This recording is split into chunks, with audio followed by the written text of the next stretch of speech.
Right, let's get this show on the road, my friends. Hello out there in Astroland. How's everybody doing today?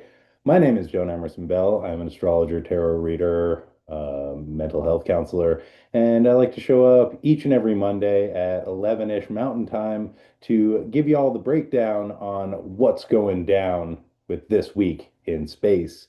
So, welcome in everybody. Sit back, relax, and let me spin you a tale of all of the interactions and excitement that's popping off in the celestial sphere this week. We are looking at this week in space for the week of October the 20th through October the 26th in the year of our Lord 2025.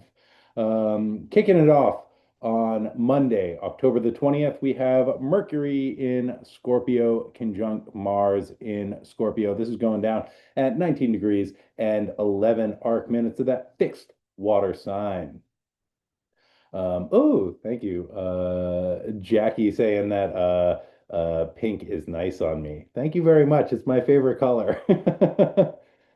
Hi, Gina Maria. Welcome, everybody. Today, Monday, we have Mercury in Scorpio conjunct Mars in Scorpio. And in a conjunction, we have two planets kind of coming together and then sort of blending their energy, getting all entwined, getting all up in each other's business. And they form kind of like a uber planet where their qualities become wrapped up in each other's.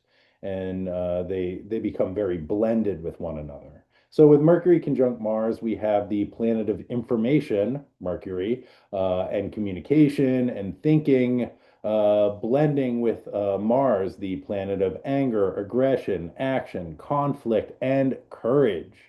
And so the active energy of Mars can really help provide some mental and intellectual stimulus and energy this week. It can also fuel Mercury's curiosity and make us a little bit information hungry. This conjunction is occurring in Mars's nocturnal sign of Scorpio, which is interested in kind of like digging into the depths and knowing things from the inside out. Mercury in Scorpio acts like a detective, following the clues wherever they might lead to solve the mystery. But take heed because once you start unraveling that mystery, Mars has a way of kind of impulsively running into situations that might get us more than we've bargained for. And then we got to find a way out. And so, with this conjunction to Mars, the quick-witted Mercury may be kind of ready to cut people down with their words. And it might kind of look like pushing buttons and even picking fights because Mars likes to fight, and Mercury, their intelligence finds these sort of like openings or vulnerabilities and can kind of pick at them. Yeah. Uh, and so, Mars conjunct Mercury is kind of a signature for fighting words and hot heads. And Mercury is a neutral planet. They're neither benefic nor malefic. However, they act as a chameleon, so they tend to take on the characteristics of whatever planet they are hanging out with. And so when they're rolling with the malefic Mars, Mercury's smartass trickster might be more emphasized. And they might be looking to kind of stir the pot and talk some shit and get people all riled up because that's what Mars is interested in. And Mercury kind of like eggs them on. They're like, yeah, yo, did you hear what he just said about your mom? Right. And then Mars is like, what'd you say about my mom? And then Mercury is like sort of laughing as like it pops off into a bar fight. Um, and Scorpio also has this thing for secrets because secrets are power. And Scorpio tries tends to try and know what's going on behind the scenes and behind closed doors because that information really helps to provide a sense of safety and insurance for the individual who like knows all the dirt on everyone. And there is a real power in knowing and a real power in knowing the sordid details of others' affairs. And so when Mercury and Mars get together and start kind of amping each other up, there may be a tendency to sort of lash out with some of the secret information that Mercury has been stockpiling in their time in Scorpio. And Mars is penetrating. You know, they like to get up in there. They like to get to the bottom of things. They like to get to the heart of the matter. And with the trickster Mercury right there, there may be a tendency to say things that really get under the surface of other people or get under the skin. Or if things intensify, you know, and things start to pop off, Mercury Mars combo might like drop some bombs that can really sting. And Mars is always low key looking for conflict. That's the arena that Mars feels most at home. That's where they feel most alive. And when Mercury is hanging out there or hanging out with them, they can operate like a total smartass who just says just the thing to piss you off and pull you into a fight. However, conflict might pull you into deeper territory than you were expecting, and you might find yourself in over your head in some ways. And you might need to employ some of the mercurial wit to find your way out again. And this may be a great day to sort of take a breath and shake it off and ask yourself if getting drawn into a text war or a fight in the comments is actually what you want to be doing, or if it's the best use of your energy. Even if you can win it, sometimes we lose more through winning. You know what I'm saying? And even if you were convinced that you were right, maybe just taking a moment and being like, is this what I need to be doing in this moment? Because there is a difference between being righteous and being self-righteous, or between being right and being in connection.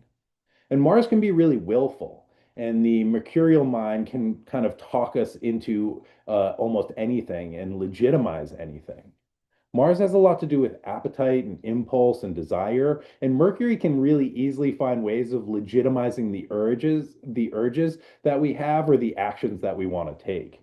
You know, Mars might be like, I don't know, like I really want to go get a donut. And Mercury might be like, yeah, get 6 donuts. Why not? Come on, live a little. You know what I'm saying? And so this is just something to be aware of. If you find yourself talking yourself into doing something that may not actually be in your best interest longer term, or maybe not even actually what you want to be doing in this moment. Remember, Mercury is a trickster, and when they are hanging out with Mars, they are most definitely on Mars's team, and they may even have a way of egging Mars on just to see what happens because Mercury has a bunch of curiosity and they're like, oh, if I piss this dude off, then like they're going to start some shit and then it's going to be exciting. And I'm really curious to see what happens and how this resolves. But the benefit of this transit is that it gives us a lot of mental energy for problem solving and intellectual work.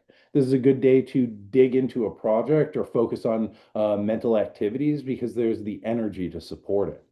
Mars also provides us with the courage to speak up for ourselves or to have difficult conversations. Mars functions like a sword whoosh, or a shield. And with Mercury right there, we can use our words to cut others down, but we can also use them to set boundaries and speak up for ourselves and express our wants, needs, and desires. This is a chance to stand up for ourselves and to use our voices to communicate what is really important to us. This transit allows us to be brave and to say what needs to be said. And so this conjunction is perfecting during the time the moon is in its very last phase and has entered into the darkness. This is a time of releasing and letting go. Then early Tuesday morning, we will get a new moon in Libra, which brings issues of balance to the forefront. With this Mars Mercury conjunction, there's an opportunity to recognize some of the commitments, connections, or situations that may be kind of pulling us out of balance or off of our alignment. One of the issues that comes up with Libra is people pleasing as a way of trying to kind of maintain the harmony in interpersonal situations and not ruining the vibe. However, oftentimes when we're trying to please others, we end up abandoning ourselves. Anybody ever experienced this? This guy right here. And so, with Mars and Mercury rolling up to the new moon together, there is a chance to be brave and to practice courageous speech. We get to speak up for ourselves and for our values and for our needs.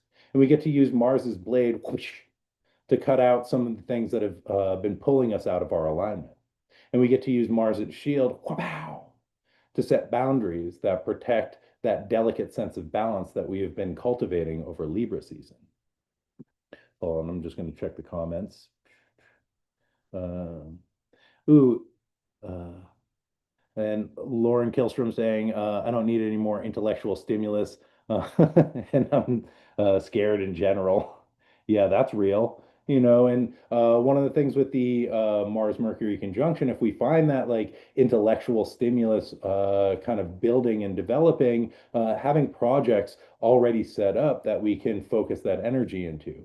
And later in the week, we have Mercury coming into a trine with Jupiter and trine with Saturn, which is a great time to sort of be directing mental energy into the projects that we have been developing or even starting new things as a kind of repository for the mental energy that might be kind of activated during the beginning of the week.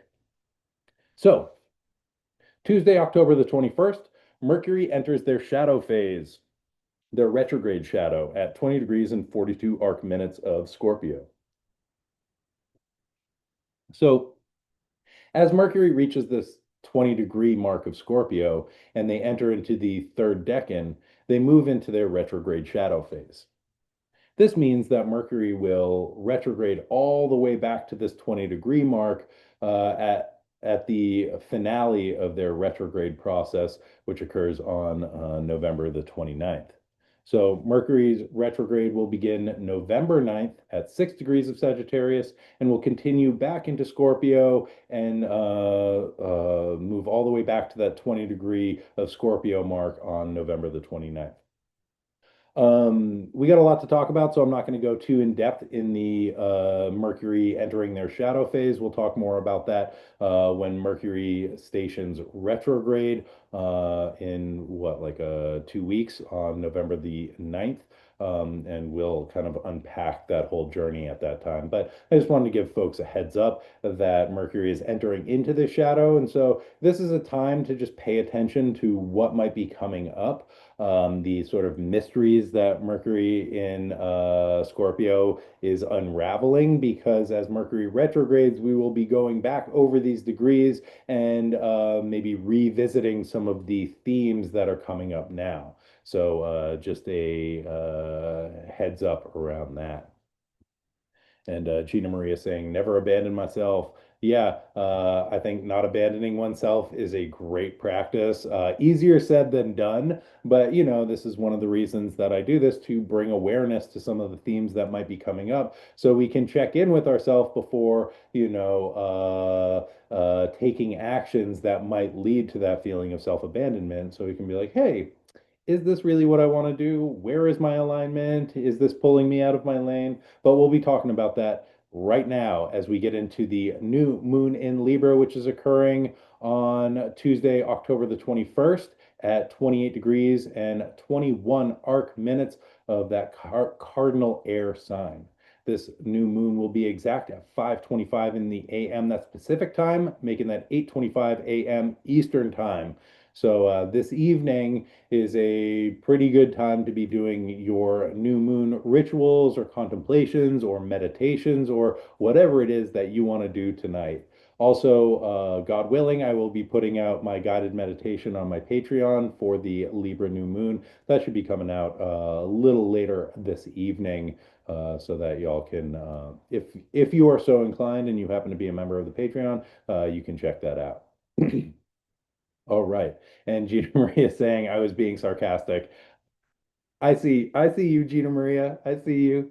Okay. So new moons are a time for release and clearing space in order to plant seeds that will grow over the coming lunar cycle and ripen at the full moon. So in Libra, the seeds that we are planting have a lot to do with Libran themes of balance and harmony. And Libra, in the sign of Libra, we are kind of looking to develop and cultivate this sense of balance and to harmonize the places of duality we find in our lives. And in Libra, this duality shows up relationally. It is the self-other dynamic. And that's something that we are looking to balance or learning to balance through our time in the sign of Libra. This also might be balancing our ideals with our reality, and or we may be seeking to harmonize our internal experience with the external world.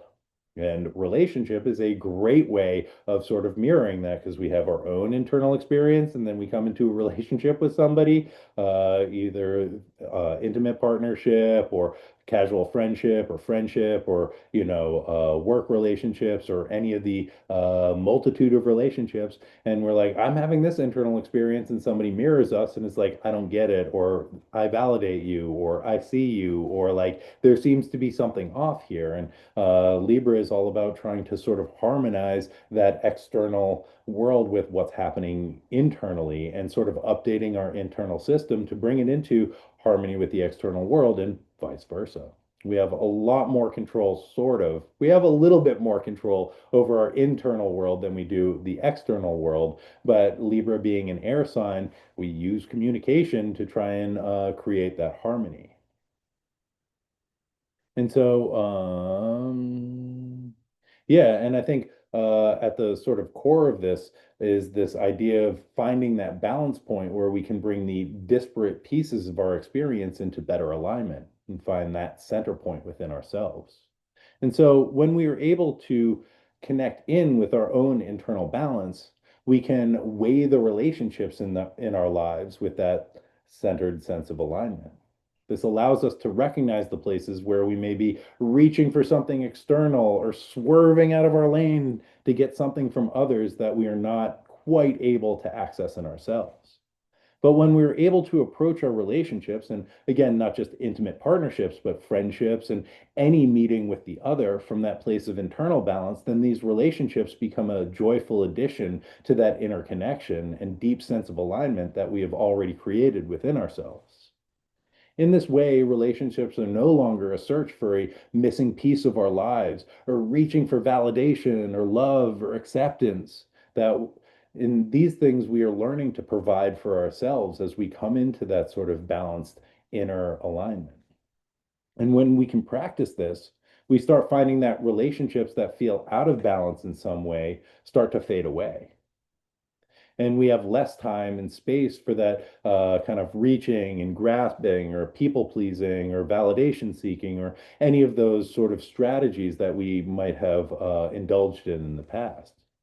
And when we learn to get comfortable in the awareness of our own inner center, there is this remembering that separation is actually an illusion, that we are constantly in connection in every moment, even at times when we are physically alone. And so recently, I went to go visit this aspen grove to watch all their leaves changing. It was really beautiful. And my friend who took me there was saying that all of the aspens were actually part of the same bioorganism. They're actually just one dude that even though they look like separate individual trees, each with their own growth patterns and unique physical structures and characteristics, they are actually part of one massive being.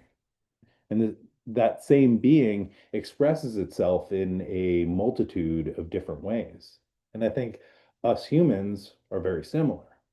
We are all connected to each other and all sentient and non-sentient life through the web of invisible connection that holds us, this kind of massive bioorganism that lives on planet Earth, this bioorganism of the spirit of life. And we are kind of individual manifestations of this force of life, but we are not separate and we are certainly not alone. And when we come into that sense of centeredness and connection with the Libran scales, we can be reminded that our feeling of separation is just a story that we are told. And we've been told that so many times that it has become internalized so that we believe that story to actually be our own. But when we're able to tap into that deeper level of consciousness, back into that kind of bioorganism, and kind of approach consciousness from that balanced place of self and other, right? And that connected place of the self. And we can sort of recognize the other as being maybe part of us or part of the larger system that we are all involved in. We can begin to change this story to one that instead of promoting separation, isolation, and loneliness, a story that feels more life affirming and reminds us that connection is a space of joy. And that space is a thing that we always have access to because it is the fundamental principle of the world that we have been born into.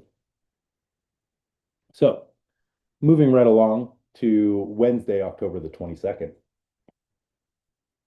On this day, on the 22nd, Neptune stations retrograde. Sorry, on October 22nd, Neptune retrogrades back into Pisces. There we go.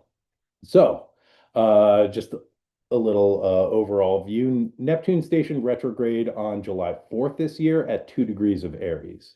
Now they are moving back into the mutable waters of Pisces, where they spent most of the last 14 years. Neptune first entered Pisces back in 2011 and then went back into Aquarius and then back into Pisces in 2012 and has just been holding it down there since then. And then earlier this year moved into Aries and now back into Pisces. And yeah, Neptune entered into Aries on March 30th of this year when that was their first foray into that cardinal fire sign. And so Neptune will continue their retrograde process until December the 10th, when they station direct at 22 degrees and 22 arc minutes of Pisces. And they will stay in this sign until January 26th of 2026. And after that, they will be living it up in Aries, living their best life until May of 2038. So we've got some time coming up to get used to the vibe of Neptune in Aries. So during Neptune's time in Pisces, we saw a rise in mainstream spirituality, magic, astrology, and tarot. Chris Warnock and John Michael Greer published their translation of the Picatrix, which is a 13th century text on astral magic, which began a revival of astrological magic. This was at the beginning of Neptune's time in Aries and Neptune's time in Pisces. And for those who are interested, on November 1st and 2nd, there is the Magia Conference, which is all about astrological magic, which is a great conference. I've gone to it for the past several years, learned a lot, has really helped my practice evolve. And yeah, if you're interested, I highly recommend checking it out. And God willing, I will be delivering a talk there on one of those days if I can get it together. Um, anyway. Furthermore, during Neptune's time in Pisces, there was a explosion of Hellenistic and medieval astrological techniques, which moved into the mainstream through the work of Project Hindsight and people like Demetra George, Chris Brennan, Austin Coppock, and a bunch of other talented astrologers who are working in that vein. And this information was spread throughout the collective through social media platforms like Facebook, Instagram, and Twitter. In fact, much of the rise of magic, astrology, and witchcraft in the mainstream, I believe, is due to people's access to each other through social media and the dissemination of information through the tubes of the World Wide Web, which feels very Neptune in Pisces with the sort of dissolving of separation, which I think was a big theme of Neptune's time in that mutable water sign. And so during Neptune's time in Pisces, we saw a rise in social media. Instagram started in October of 2010, and Neptune made their first ingress into Pisces shortly after on April 4th of 2011. And so since then, we have seen an explosion in social media sites, and people have begun living an increasingly online existence, for better or for worse. And while social media and the internet has helped to sort of dissolve some of the physical distance and separation, allowing people to share information and their personal experiences far and wide, it has also pulled us deeper into spaces of illusion, fantasy, and delusion. Neptune is Delulu, okay? It's both dissolving and confusing. And one of the results of the prevalence of social media and online interaction is that information becomes widely diffuse and truth has become increasingly malleable. And so in 2016, post-truth was named Oxford's Word of the Year. And this was during the middle of Neptune's time in Pisces. And post-truth is defined as circumstances in which objective facts are less influential in shaping public opinion than appeals to emotion and personal belief. And emotion and personal belief is some Pisces business right there. And this is some Neptune shit. Pisces, as a Jupiter-ruled sign, is connected with all-encompassing understanding and belief systems. It is also a sign of permeability, where boundaries and separation dissolve in favor of beliefs and unification. This permeability allows for new concepts and information to come into previously closed systems, which has its benefits. However, it also allows diseases to enter in. And so we could think about the internet and memes as kind of word viruses that spread throughout the internet in in the form of misinformation that kind of infects people's minds and well-being. Neptune can be really illusory and deceptive. It brings fantasy, dreams, and delusions. And so, in a permeable sign of like Pisces, these fantasies and illusions enter into systems and infect them, creating belief systems based on dreams and ideals and illusions that are not rooted in objective reality. And not that consensus reality needs to be the gold standard of how things actually are. And, I think magic and spirituality operate kind of outside of consensus reality in some ways. And these seem to be very beneficial components of Neptune's time in Pisces. However, I think that magic and spirituality function much better when they're embodied and grounded in some way and in connection with some form of Saturnian reality. So the increase of spirituality is really valuable. However, we see the sort of dark side of this with influencers using the medium of the internet to confuse and manipulate people as a way of amassing wealth and power. And I think that this is also true in the political sphere. Misinformation and illusion and confusion being spread as a way of disempowering people and sort of channeling them into somebody's viewpoint or political system. And so, over the past 14 years, the kind of Neptunian longing for connection and the desire to dissolve into some ideal reality where our problems and issues just melt away has has sort of run like an underground river through the collective consciousness. And I think that dissolving into sort of paradise or a situation where things are all right was the illusory promise of Neptune in Pisces. But over, the past 14 years, I think politicians, corporations, and people with ulterior motives have used this longing for connection and unity for their own personal gain. And now we are so back, at least until January. So now that Neptune has returned to the sign of the fishes, we can consider what might be needing to be wrapped up with this what last lingering threads of our beliefs or our emotional longings might need to be dissolved so that we can move forward into some new form of individual consciousness when Neptune re-enters Aries. And so there's this sense with both Saturn and Neptune retrograding back into Pisces of kind of going back to sleep after the rude awakening of their ingress into Aries this past spring. There may be a longing to return to the old dream that we were dreaming instead of using this. Instead of using this, return to Pisces as an escape, we can view this as a chance to get some more information from our deep mind about the root causes of the issues plaguing us individually and culturally. And we may even be shown some of the remedies to help cure this dis-ease of misinformation and beliefs rooted in that longing for salvation that Neptune conjures, which has become weaponized against us by the forces of capitalism and control in various ways. Dig? All right. So, also on Wednesday, October the 22nd, and this is kind of a big week, just so you all know, there's just a lot popping off. On Wednesday the 22nd, we have the sun entering Scorpio. So, Scorpio is a fixed water sign, and it is the nocturnal home of Mars. Water signs are seeking emotional connection and unity. Scorpio is using the martial quality of penetration to get deep into situations, relationships, and the psychological qualities of life.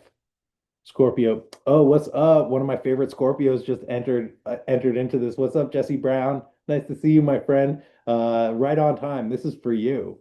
So Scorpio wants to know things from the inside out because this kind of understanding and awareness deepens emotional connection.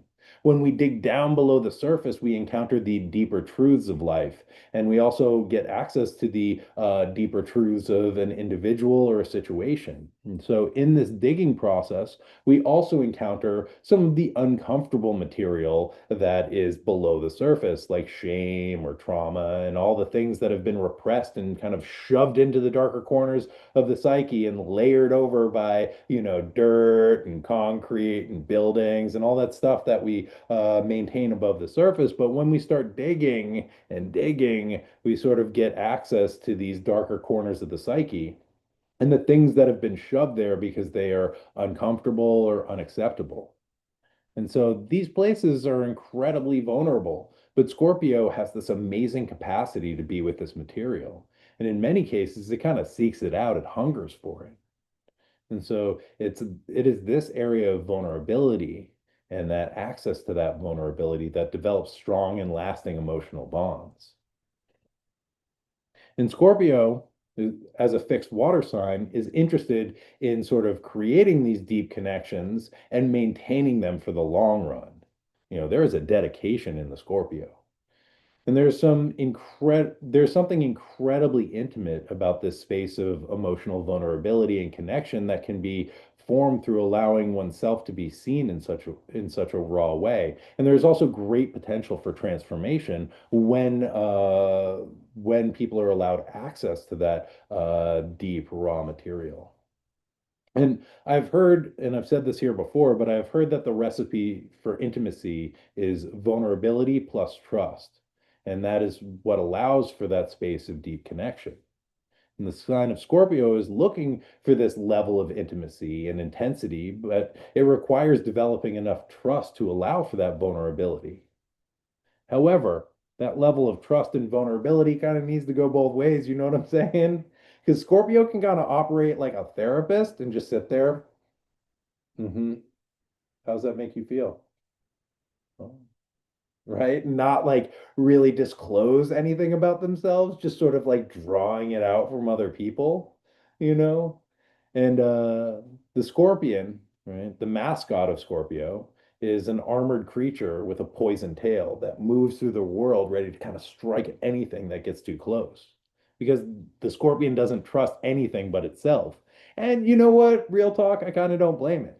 But in order for the sign to have the level of lasting and sustaining connection that it truly desires, it needs to learn to let its guard down and find ways of developing trust with others so that they can be allowed to move past its poison stinger and penetrate its armored shell.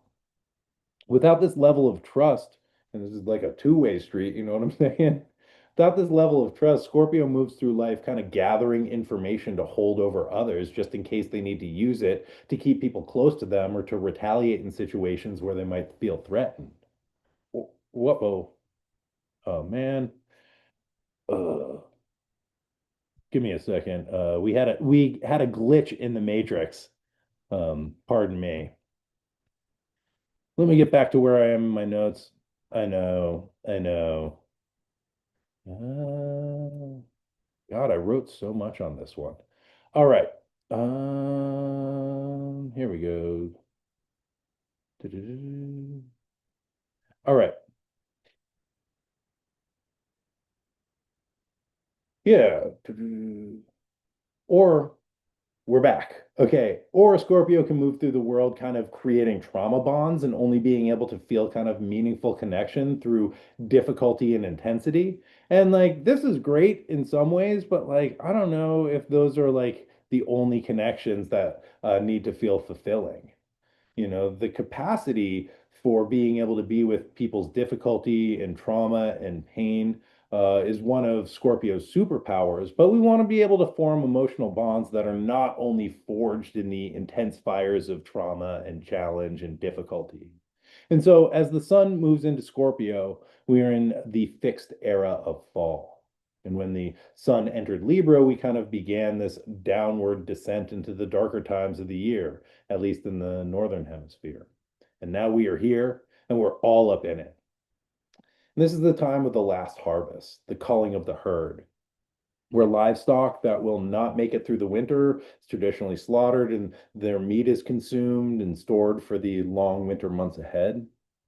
And this is a time when the world around us appears to be dying and the veils grow really thin. And this is a time when we are reminded of our mortality as we see the death process in action in the natural world around us. This is a time when we get to remember those who have passed away and honor their memory. And this reminder of our frail mortality in the spirit world that lives just beyond our day consciousness and brings us into a deeper intimacy with life. It reminds us of how precious it is to be alive and the emotional connections that help to sustain and enrich life. And so, as the sun enters Scorpio this week, it might be a good idea to take some time to consider what will you do with this one wild and precious life? And to sort of celebrate the fact that you are here, living and breathing on this beautiful jewel of Earth that is spinning through space at 1,040 miles per hour. You know what I'm saying? And so on Thursday, October 23rd, we have Jupiter in Cancer square Chiron in Aries. This is going down at 24 degrees and 34 arc minutes, just in time for the start of Scorpio season. Yay! So now we're kind of like getting up in it as we like find that nice balanced place with this Libra new moon, set our intentions, light our candles, do our magics, like come into that like really nice aligned sense of balance. Then we like, enter into Scorpio season and then we get hit with this Jupiter Chiron square, which activates all of our core wounds and probably like tries to pull us out of that alignment real quick. So just something to consider in the progression of this week. So Jupiter is a planet of hope and faith and expansion. It's also associated with wisdom, education, and spirituality. Chiron is connected with our core wounds. And these are the wounds that we didn't ask for, that we never really wanted in the first place. And nevertheless, now we carry them and we need to learn how to heal them, or we get the opportunity to learn how to heal them. And so a square is a tense aspect that creates friction and can ultimately facilitate change and action. But in the meantime, it kind of sucks. And it can be challenging to figure out how to hold these two parts of the self simultaneously and to decide who's going to lead the way. Are we going to be led with the optimistic, like devil may care, everything's going to be fine? Or are we going to lead with the ow, everything hurts so much? And they're kind of vying for control in this square. And so with this square, Jupiter may expand and open up old wounds. Jupiter can make things bigger, and there is a tendency with Jupiter to be overly optimistic, which can lead to situations that are too much, too soon, too fast. And this is one of the too much, too soon, too fast is one of the recipes for shock that can lead to a trauma experience.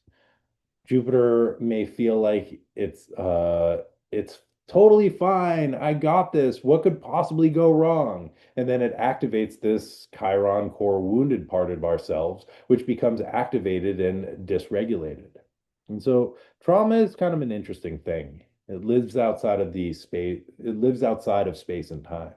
It functions as like a loop in our minds, replaying over and over and over some shocking event, looking for a way out. And when we are reminded of any aspect of a traumatic event through visual cues or olfactory sense or similar situations, etc., our brains kind of go back into that loop of past experience. And these looping thoughts and difficult situations kind of live in the recesses of the psyche until something wakes them up and they come online and pull us right back into that timeless loop of past experiences. And this doesn't need to be like capital T trauma, like car accident or a situation where we felt our life was threatened. This can be any difficult experience, like losing a job or going through a breakup or something of that nature.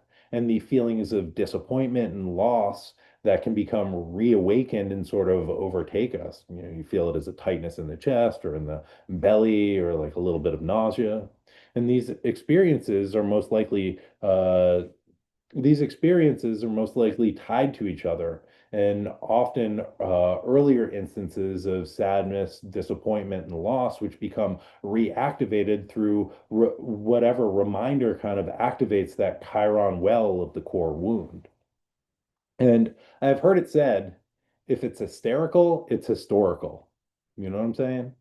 And this means that when we find that we are having a disproportionate reaction to a situation, there may be some older feeling that is underpinning our response. You know, some historical event, some past disappointment that, you know, is connected to this web of synaptic connections. And then when we experience disappointment in the present, it sort of activates this chain and brings us back to that loop, you know, which creates feelings of sadness or loss or tension or fear.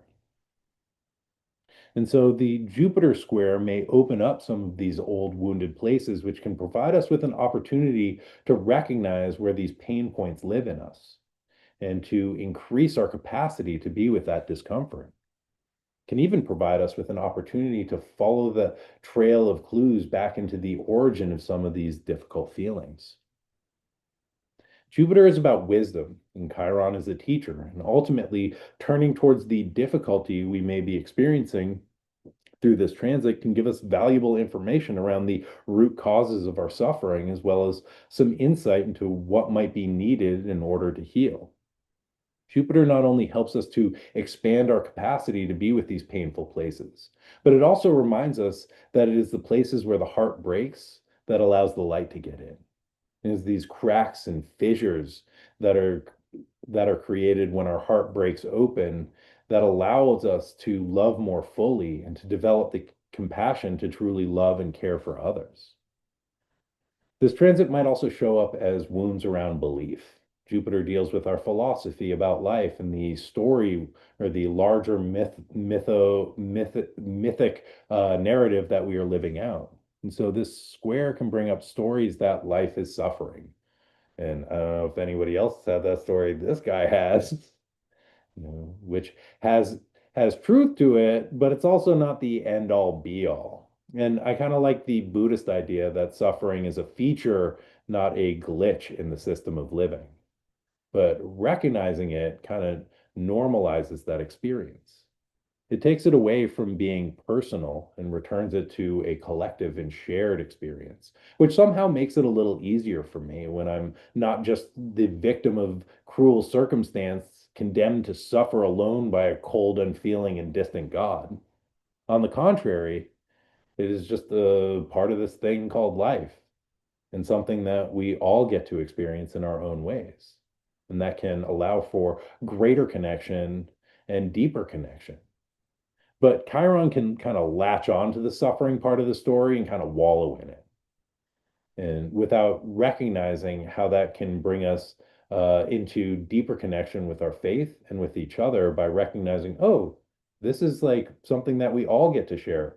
This is, a commonality. This is like breakfast at Tiffany's.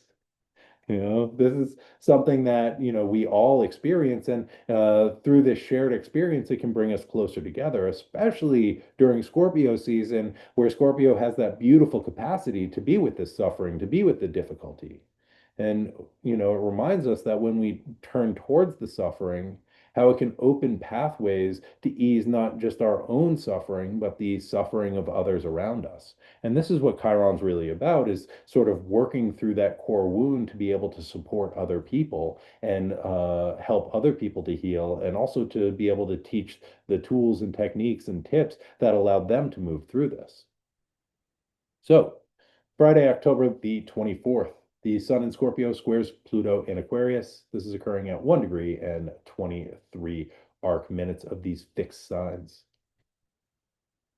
Um, so on Friday, we have another square, and this time between the Sun, which is our sense of identity, what we aspire towards, and our sense of agency and individual authority, and Pluto, the planet of death, rebirth, and transformation. Ah, ah, ah, ah, ah. So Pluto is also a planet of power. And many times these are powers that are bigger than us, like governments, weather systems, collective movements, and natural disasters, like things that impact us that we have very little impact on as individuals. And so with this square, our egos or ability to shine our light may be at cross purposes with systems and structures that hold more power than we do as individuals. Pluto also deals with our shadow material, the urges, desires, and experiences that we have repressed and pushed down below the surface of our solar consciousness. So during the square, Pluto says that this information needs to be addressed. It can no longer be contained in the dark recesses of the psyche, and it is coming up whether you like it or not. So get ready, make a little space, clear your schedule. This shadow material may present a challenge to who our ego consciousness believes ourselves to be. So, old behavior patterns or outdated ego stories may come to the surface in order for us to address them and hopefully integrate some of that shadow material and adapt to what our unconscious minds are asking from us. The power of the unconscious can only be suppressed for so long by the solar forces of the ego, whose job it is to maintain a coherent sense of self in the face of the chaos of the world. But when that sense of self becomes static, it becomes stagnant. And Pluto, as the arbiter of our ghosts and shadows, may send up emissaries that encourage us to adapt and change so that who we believe ourselves to be can include more of who we truly are. You know what I'm saying? And so with the sun in Scorpio, this may require us to examine old behavior patterns and survival strategies and identify what programs we have been running unconsciously and discern if they are actually keeping us safe and ultimately if they are actually serving us at this juncture of life. Some of the old patterns may need to be shed and composted so that we can transform our sense of self and embrace the possibility of something more. Much like the story of Vanana, we may be asked to open our awareness, open our ear to the great below, and engage in some kind of descent, which requires us to shed some of the power objects and ego structures that we have held on to as protections in order to open up to the possibility of new ways of being, which ultimately can grant us access to power and new life and new connection with ourselves and new ways of participating in the world.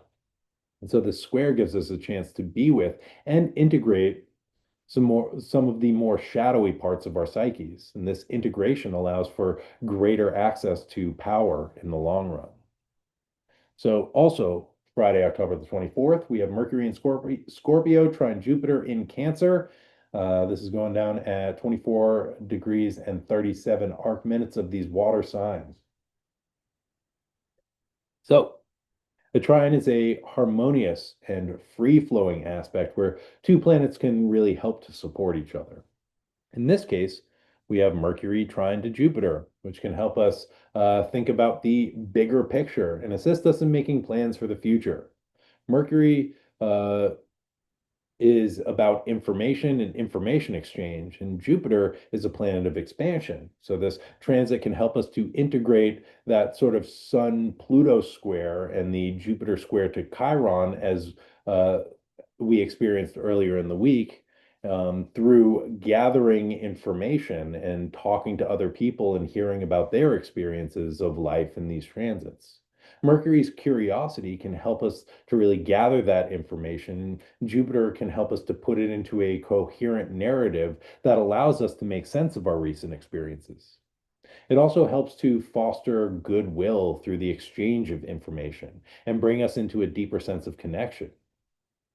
This, back and forth or exchange of information also helps us to create our sense of coherence and our understanding of the world, which all ultimately helps us to expand our wisdom, which is something that Jupiter is all about.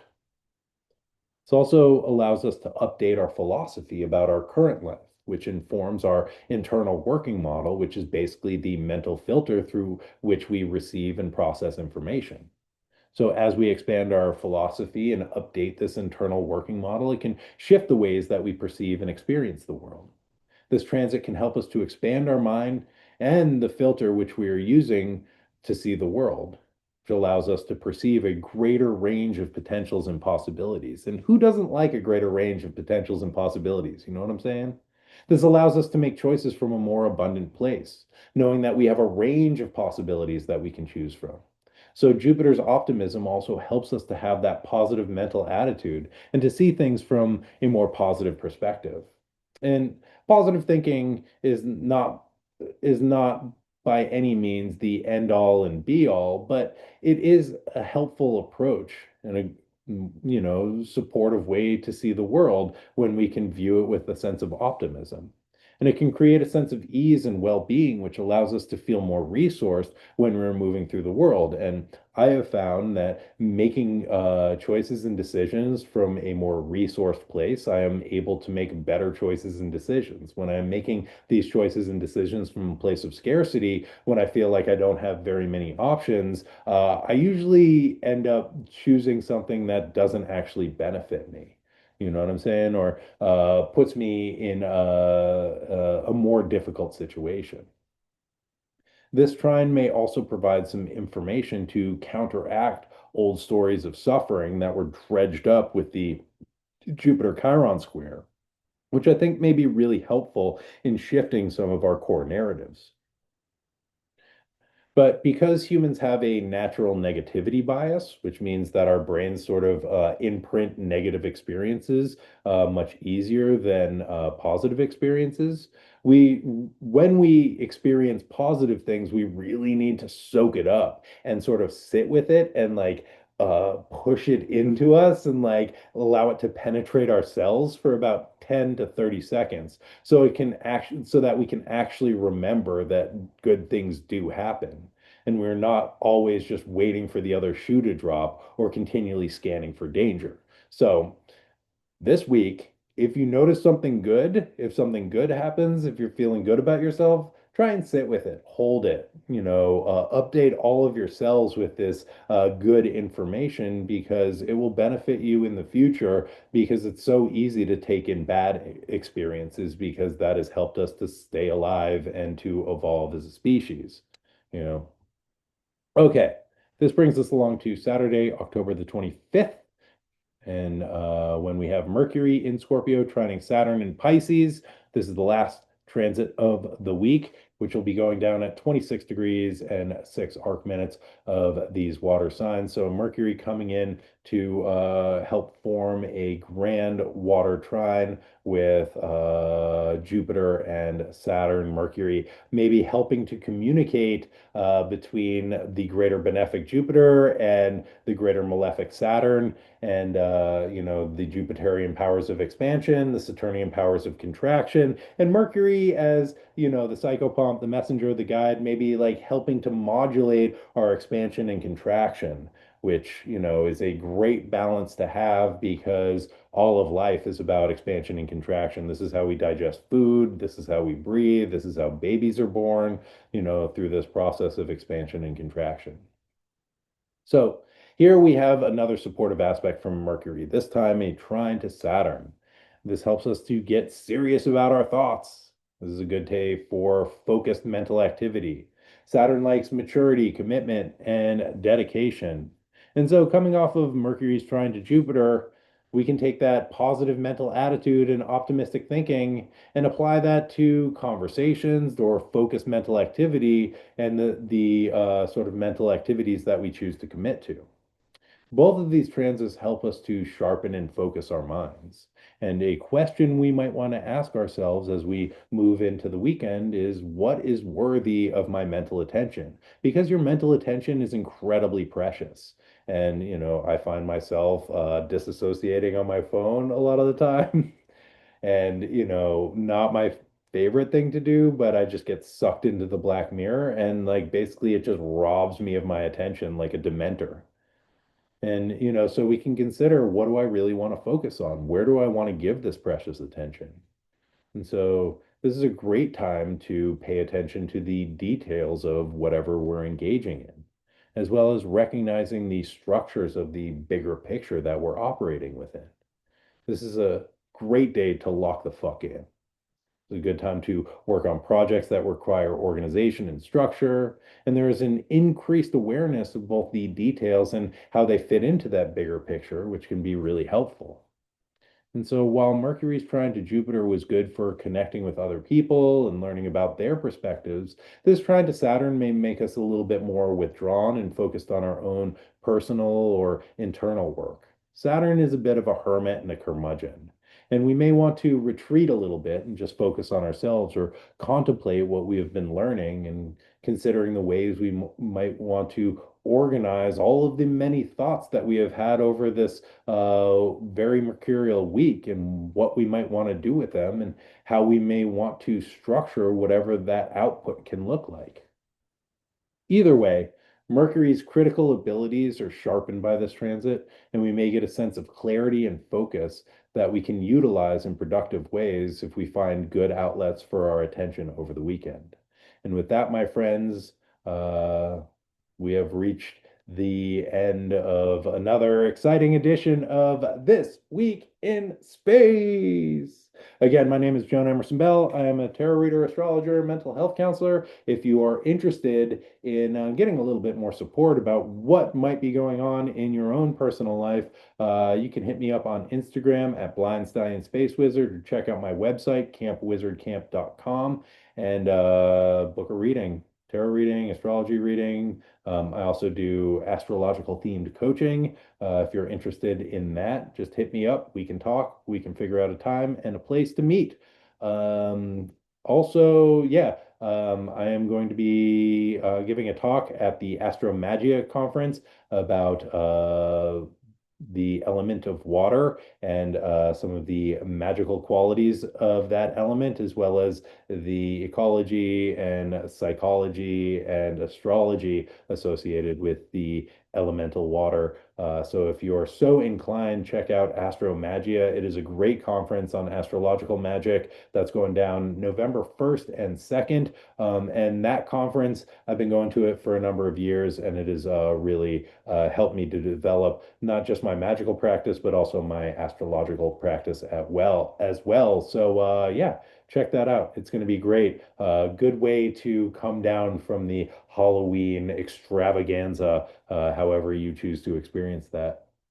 Um, and yeah, thank you everybody for tuning in. Thank you for lending me your precious and valuable attention for this short span of time. I hope that something that I said helps somebody somewhere. And yeah, I'll see you all next week. Same wizard time, same wizard channel. And until then, my friends, be good to yourselves, be good to each other. And as always, may the force be with you. All right. Bye now.